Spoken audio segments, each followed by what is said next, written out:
everyone, and welcome to Real PR with me, Fiona Scott. I hope you're having a good day, a good week, or a good month.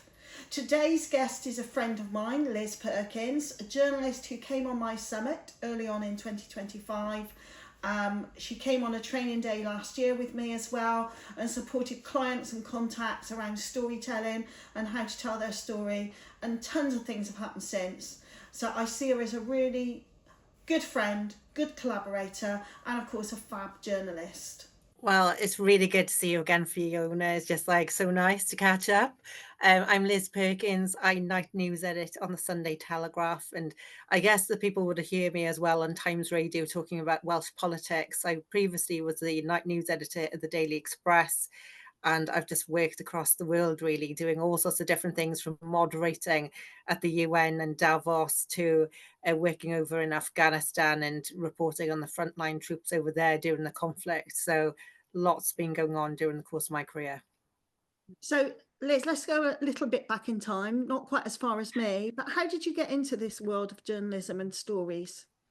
You know something, when I was like 13 years old, I really wanted to be a journalist. And it's kind of quite fitting we're talking right now because obviously we're a week away from Wimbledon. And it was Wimbledon that really inspired me to become a journalist because I just wanted to be a tennis writer and interview people. Like back then it would have been Andre Agassi and Goran Ivanisevic, and obviously Pete Sampras was very dominant, and now you've got Carlos Alcaraz, who is like the hottest name in town, I guess, when it comes to Wimbledon, and Djokovic is there still. And yeah, so it was pretty much that. It was sports journalism that I really wanted to go into, and I just thought, could you imagine going around the world following all these tennis stars? Wouldn't it be amazing? And the last couple of years I did that at Wimbledon, and got to interview those guys who I just mentioned. And it's pretty special, when you're in a press conference and there's Djokovic and you go, right, I want to ask you this and this. And like Emma Raducanu and people like that. So it was just the opportunity really, because there's not many jobs that allow you to go around the world and meet incredible people, and this is one of them. So tell me, I'm going to ask you then with sports journalism, because when you started, sports journalism would have been pretty male dominated. And also, are you sporty? Did you play tennis? Do you know something? I wish I was really good at tennis, because if I had been, I would have played Wimbledon. Sadly, I wasn't talented enough to do that, which is why I ended up landing into journalism instead. But I have to say, even now, sports journalism isn't dominated by men, to this day.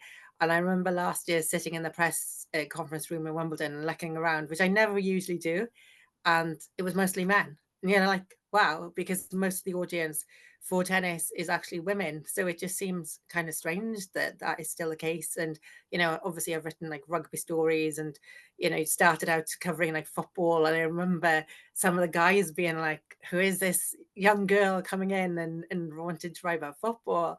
And they were a bit like, because obviously they didn't want to have somebody threatening their position. And yeah, back then it was like good old Barrytown that I was going to, and going over to the Arsenal ground and seeing people like Arsene Wenger. And yeah, it was just like a cool opportunity. But sadly, it hasn't actually massively changed. I know on TV it's changed. We do see more women on that, and Sky Sports as well, but not so much in the print press or online press. And I just don't get why that is. And also, you did quite a big investigation, didn't you, into Welsh rugby? And it's a big sport there. So, in terms of your peace of mind as somebody who lives in Wales and was brought up there, that's a hard subject for you to have tackled. Oh, I didn't Yeah, say that. That was a bit of a pun. Sorry. That was a sporting cliche, wasn't it? Sorry. But tell us about I, that. I thought that could not be more fitting. I mean, obviously being brought up on rugby as much as tennis, and when I was a kid, I was always watching rugby and being through the highs and lows of that. I mean, obviously we're at a low point right now, and basically, one of my contacts got in touch with me and said, "Look, there's this woman. She's going through a complete nightmare at the Welsh Rugby Union." And it was basically set out in a document that was going to tribunal, and it's going to tribunal. So this is definitely going to happen. They're going to be taken on in this way. And when you hear that somebody's been described as Hitler just for going to work and having somebody threaten them with rape, I mean, it's just absolutely atrocious. There were all sorts of terrible things said in that document that I can't sort of relay at this time of day. I don't think I would say such things ever. And yeah, it was horrendous, really, what I heard. And I just knew. I mean, even though deep down I'm a Welsh rugby fan, I've watched all of those incredible players across, over the years. I've spoken to Gareth Edwards and to Mike Phillips, to you name it. It's just like I've met so many different Welsh rugby players and followed their careers and all the rest of it. But sometimes, you have to write a story. And when I was given that document, it was like a stick of dynamite. I knew it was going to blow up. I knew there could be consequences for me by writing that story. But I fought for it to go out there. I mean, I dealt with one national newspaper who I won't name for weeks, and they didn't run it. And then I ended up going to somebody, and they were at the Daily Mail, and they said, right, okay. And they ended up running it within the day. And you can imagine it was obviously on the back page. And then it gets picked up, goes around the world, and then the CEO gets fired and people on the board get fired.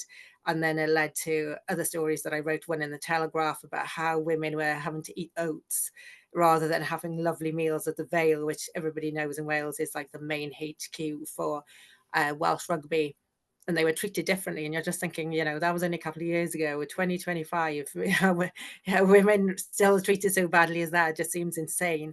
And then I also picked up a story about a woman who was attacked in the cupboard in the Principality Stadium in Cardiff. Again, iconic stadium. And that shouldn't be happening there as part of that campaign. So, sometimes you've got to be brave and you've got to write stories that are going to cause you problems. I had an American guy saying that's sacrilege writing stories like that about the Welsh Rugby Union in Wales, surely. But sometimes you've just got to go for it. And the fact that it did go around the world says that this is unacceptable. This should not be happening in sport today. It should never have happened ever. And you can't have people like that working within such environments. Nobody should go to work and be insulted like that. It's just not on. The thing I like about you, Liz, since I've met you, is you have enthusiasm for the little person's story as much as you do for the story like that, which has much wider and bigger implications. Because you met a lady at my summit earlier in 2025, and only literally a few days ago, part of her story appeared in a magazine, and you've shared it. It's Louise Mercedes. She's happy for us to talk about this because I was with her at the weekend.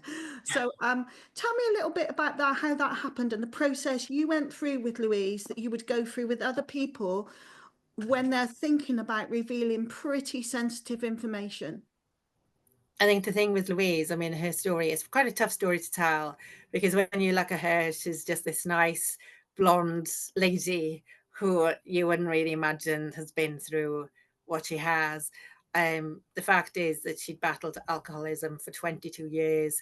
She'd been, attacked sexually. She went through so many things. I mean, family issues, you name it. I know it's so extreme. You just think you have to be very careful when you're interviewing people like that, because you can't be heavy handed. None of us could possibly imagine what she has been through. So to turn around and have the honesty to say, yes, I've been through all of this. I've come out the other side. Now I'm a successful businesswoman. You think, wow, because, people would not imagine looking at her that she had been through the half of it. And it's just gaining trust, really, because I know it was kind of quite emotional when she was talking at your summit in relation to her story. I'd met her previously. I knew that she was the type of person I wanted to get her story out there. And even though the summit was like a couple of months back, I mean, I approached a women's magazine because I felt that, that would be a really good place for it to land. And basically it was like, even though I written that story like months ago, it is, the process can be take a while. So they loved it straight away. They thought, we've really got to tell her story. And to be fair, I mean, the one thing I did do with her, I don't always do this, but I talked her through the story before it went anywhere, and I knew the magazine was going to give her a read back. So because what I mean by that is that they go through everything that she has said prior to publication to make sure she's happy. It's not going to be some kind of somebody's going to do a job on you and write something completely different from what you'd actually said. You knew that that was going to happen and it was going to be fair treatment. It's going to be insightful. I mean, sometimes you can't write things because of legal issues. I mean, I've had people saying to me, "Oh, I've been raped." And you're like, "Well, has this gone to court? Has somebody been prosecuted?" And more often than not, the answer is no. People don't necessarily go to the police straight away. And it makes that kind of thing quite difficult to tell. But it's just, having the ability to know you can trust a journalist with your story, and also the option to have it read back to you.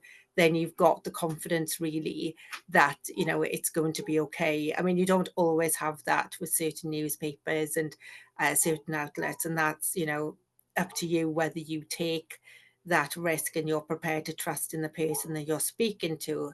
But, it's a challenging decision, isn't it, sometimes? Yeah.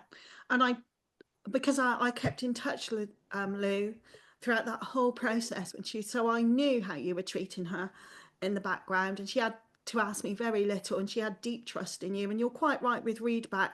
I always say to clients, if they are sharing something that's more sensitive, it's worth asking. But if the answer is no, you have to accept that. So you have to be very clear when you're sharing that information with someone like you or even me, what the parameters are around that, what can and cannot happen. Because actually, you're a really caring person, so it really matters to you what happens next, doesn't it? Yeah, exactly. And the thing is, I've done a lot of stories around domestic abuse and quite sort of harrowing stories. I mean, I've interviewed prostitutes who are almost left for dead. And it's just, it's not about judging people. It's about giving them the platform to tell a story, because I think that people don't necessarily realize what the job of a journalist is to give a voice to the voiceless and to hold power to account. And that really is fundamentally what we do. And, it's about giving those people the chance, because more often than not, a lot of people get walked past on the streets and nobody even looks at them and thinks, oh, but everybody counts for something, right? And everybody deserves to have their story told in a fair way. And that's what it's all about at the end of the day. Okay, so I'm going to jump forward a bit because I know how much you get around the world and all the things you do. So just talk us through. I don't even know if you'll have an answer to this. What's a typical day for Liz Perkins? That's a very good question. I think my days are usually pretty unpredictable. I mean, look, I know when I'm night news editing on the Sunday Telegraph, that I can talk you through that and say I'm either going to start at 3 o'clock or 4 o'clock and finish my day at midnight. But then there's nothing predictable about that, because given the situation that's going on in the Middle East, given the situation that is going on in Ukraine, given the situation that we have in America, you just don't know what's going to happen next. And I've been in situations where Donald Trump got shot at 10 minutes before our deadline and having to change the front page in half an hour. And, that's something that was achieved, and not the rest of the national press. They didn't do that. I mean, the Sunday Times had a flicker on the front page and had a really small story, but they didn't do it to the scale that we did.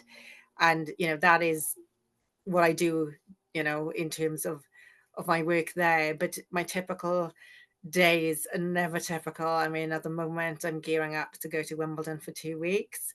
I was recently asked if on Wednesday night of this week, can I be a special guest of the Houses of Parliament, which I have accepted. I've had somebody say to me, would you be able to speak at a conference in Miami? I've just have people saying, come to see me in Australia about this. I'm just like, I really don't know what's going to happen next, because it's just so many different things all the time. You have people saying to me, oh, I saw you did this story. Would you be able to take this on?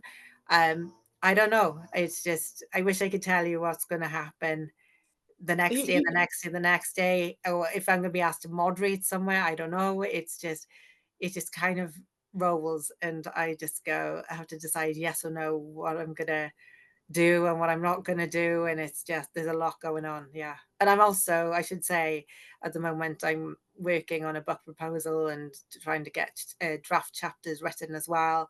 So, yeah, so that's also bubbling away too. So there's lots of things happening.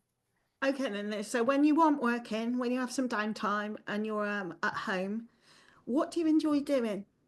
Well, I got to be honest, I was watching the cricket last night. I love it. I love it. I just like, usually watching sport, usually walking down the beach if I can. Yeah, and catching up with friends and things like that. But it's just, trying to juggle it all is can be a challenge, is all I can say. It's just it's exciting though. It's exciting, and it's always good that people are getting in touch and saying, "Oh, would you like to do this? Would you like to do that?" And yeah, it's good. And I've been on quite a few podcasts and things, so that's been, good fun as well. So yeah, like and it's good to be reunited with you. Oh, bless you. No, it's good to know you, Liz. And I've just remembered you might get a phone call from a lady in a serious domestic abuse situation. I gave her your number last week, so I'm not going to tell anyone else here what that's about. But Please phone me.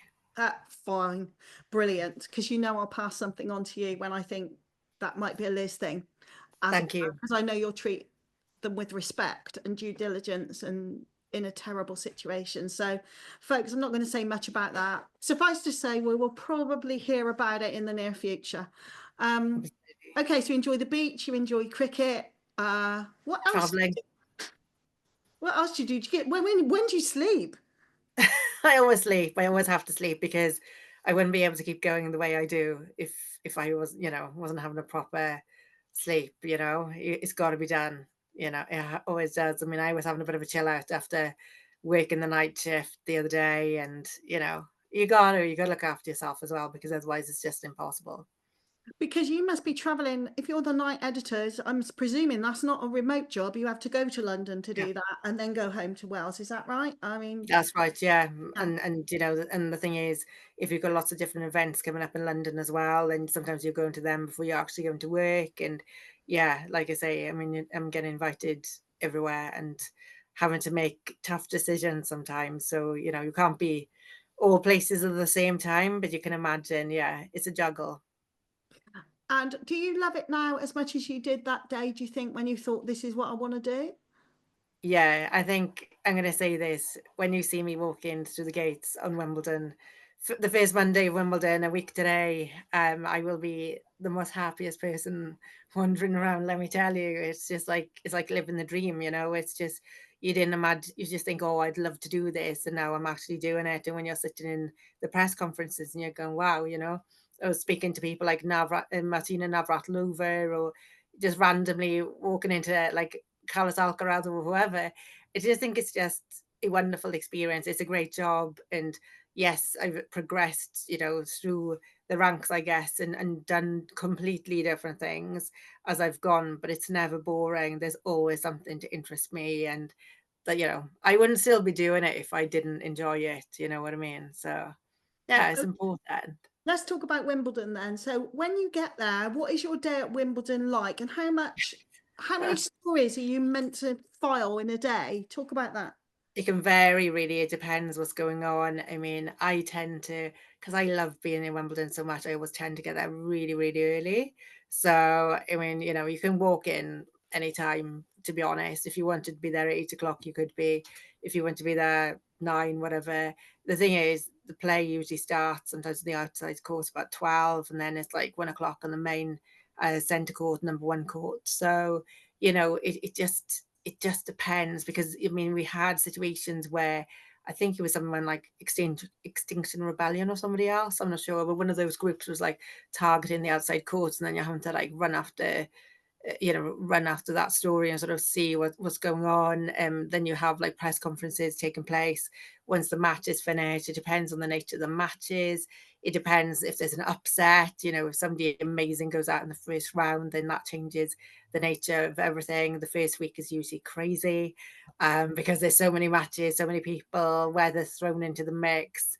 You name it, you just don't know what's going to happen next. And it's a bit calmer as the week, you go into week 2, but again, it's just the strength of the matches is just, it's a higher level, isn't it? Because you're in the second week, and, they're all gunning towards the final. They want to be there. They want to hold the Venus rosewater dish if they're the woman, or that wonderful trophy if they're the man. So it's just, you never know who you're going to see. I mean, you get sometimes.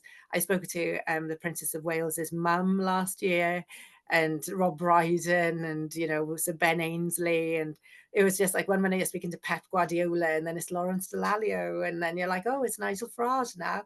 So it's just, you never know who you're going to see. It's an incredible place, and it's exciting. It is exciting. And Liz, do you go as a freelancer writing across multiple titles, or do you go for one outlet? I mean, how does that work? I mean, I'm assuming you get a press pass as you That's would correct. Yeah, yeah, so that gives you sort of good access to different areas. Um, totally. so how do you do? Do you make a news decision that'll fit that, that'll fit that, that'll fit that, or are you there for one outlet? How does that bit of it work? I'm already preparing, to be honest. As you can imagine. I mean, the last couple of years I was there for the Express. I kind of knew that they were probably looking for celebrities, they're looking for the fashion side of things. But also because of my knowledge of Wimbledon is so good, then I can get, certain stories and think, oh yeah, if I ask this question, I'll get a good decent story about this or this. And asking questions that other reporters weren't asking. And it was kind of easier for me. And this year I'm going to be there for the Telegraph. So again, it's a different outlet. They look for, I mean, you write stronger sports stories, I guess, and that's the ultimate difference. And I've done a lot of different interviews for them in the past with people like Mike Tyndall and Mike Phillips in the rugby world. So it's kind of like a harder sort of sports story, basically. But then again, if you find something that's quite fun, I'm sure that they will go for it too, because I know that one of my colleagues was there last year writing about all sorts of different things, from the fact that they're changing the cake they offer to, yeah, it's what it's like. I mean, I've noticed a story recently that Wimbledon are charging 20 pence extra for strawberries and cream, and it's like the first time in something like 15 years, and people are like, oh, I mean, it's just life, isn't it? So am I assuming you're not there sort of writing commentary on each actual match? It depends. It depends because it's quite a big team in the Telegraph. So whatever they want, you know, I do. So yeah, but if there's an opportunity to do really big interviews with either former players or current players, then obviously I'd be happy to do that as well. So we'll see how it all rolls. It's gonna be Oh, interesting. it will be interesting, won't it? And I will be looking out for your byline, Liz. So we've already used up our time. Yeah, You and I could chat all day, couldn't we? Really? absolutely. It's always, yeah. So how can anyone find you if they think, oh, I might have a story, my experience might be of interest to Liz, or I want a picture? And please don't send Liz 3,000 word press releases. She hasn't got time for that. Be a bit smarter. Um, so how can they find you? How can they connect with you, Liz? I'm always on LinkedIn. So you can find me, Liz Perkins, Sunday Telegraph, and you can see me in the background with like me on TV. It was for my BBC interview about the Welsh Rugby Union, funnily enough. And you can get hold of me on X, Liz Perkins Media, and I'm also as Journo Liz on Instagram. I'm trying to remember. There's so many different sites I'm on. So yeah, and I was going to say, I mean, over the years, I've covered everything from health reporting, defence reporting, domestic abuse in terms of changing the law in the family court. So I pretty much covered just a wide range of subjects. So yeah. Cool. Thanks, Liz. Good luck at Wimbledon. I really hope it goes well. Yeah, And looking forward to it. yeah, no, it'll be wonderful. And I hope the weather's decent as well. Otherwise, you're going to Thank be you. writing about the sun and keeping, sun cream and hats and umbrellas and all of those sort of things that go with. Oh, it could be if it was raining, it could be about wellies and umbrellas for different reasons. Who knows? Who knows Absolutely. what it'll bring, Liz? And I really like your lipstick. That is such a nice colour. Thank you so much. Right, yeah, anyway. Thank you so much for watching Real PR this week. I hope you've enjoyed listening to Liz and I have a chat, particularly about Wimbledon and all the amazing stories she's written. Well, not all of them, just a fraction. There's amazing stories to come. But follow her on social media. If you want to find me, I'm at scottmedia.uk, or you can join me on Facebook, Fiona Scott's PR Tribe. Apply to join, mention this programme, and I'll let you in and share loads of free tips and advice around marketing, all things PR, media and stories. See you next time.